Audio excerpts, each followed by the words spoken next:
I never imagined my marriage would unravel over a fan meeting. Emily and I had been married for 8 years.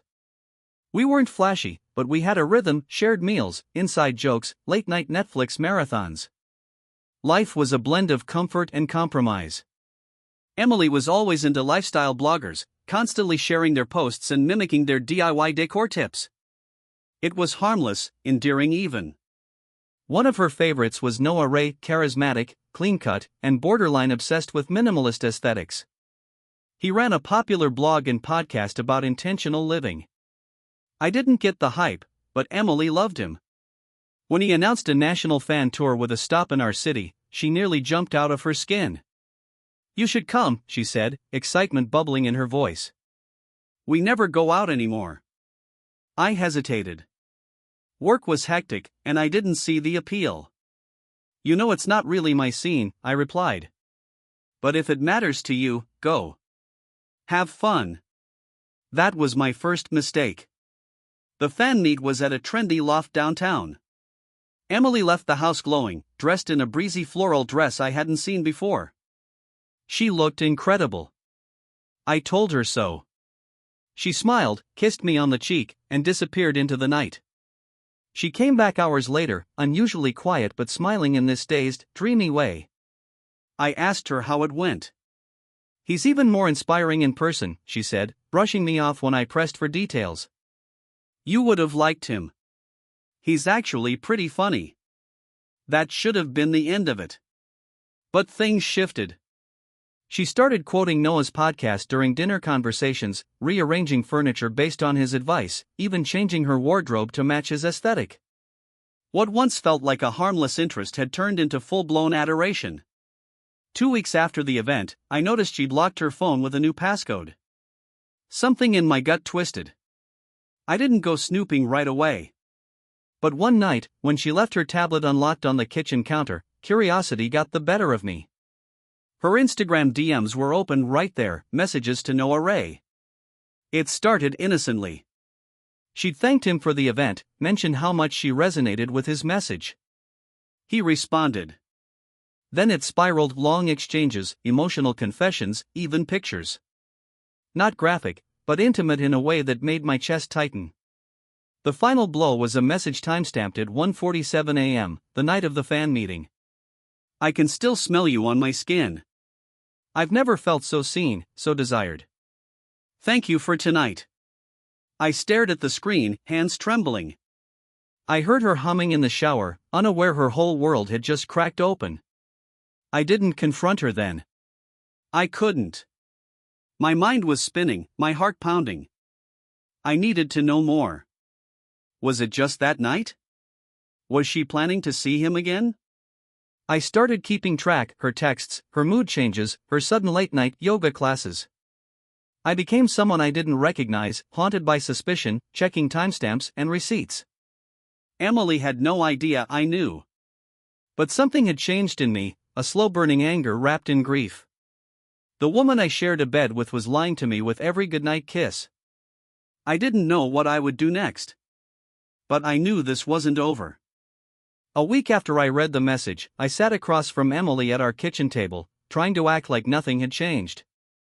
She was scrolling through her phone, laughing at something. My chest felt hollow. "I've been thinking," she said suddenly, "maybe I'll fly out to that wellness retreat Noah's hosting in Vermont.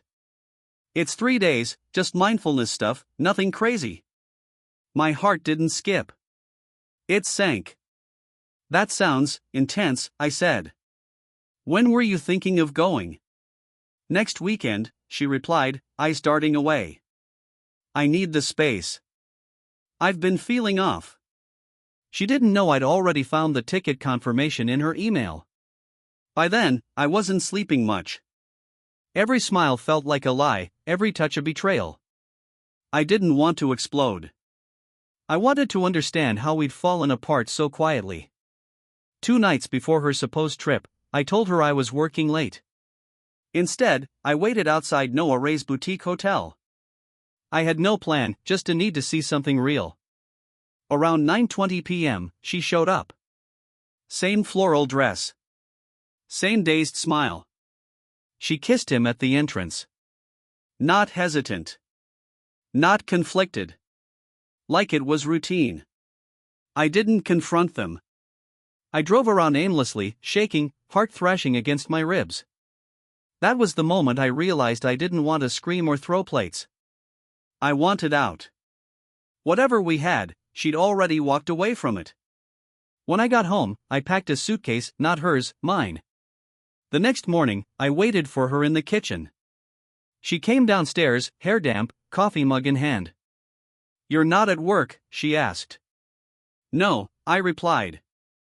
"I'm leaving." She blinked, confused. "Leaving for what?"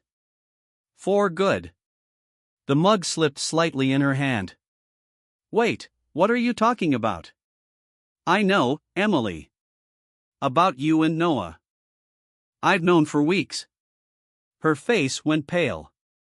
"It's not what you think." "Don't insult me with that," I said, my voice calm, deadly. "You didn't just cheat. You planned it. Lie to my face every night. You let me fall asleep beside you while thinking about another man." Tears welled up. "I didn't mean for it to happen. That's what everyone says. But you dressed up, you drove out, and you chose him again and again. That wasn't an accident.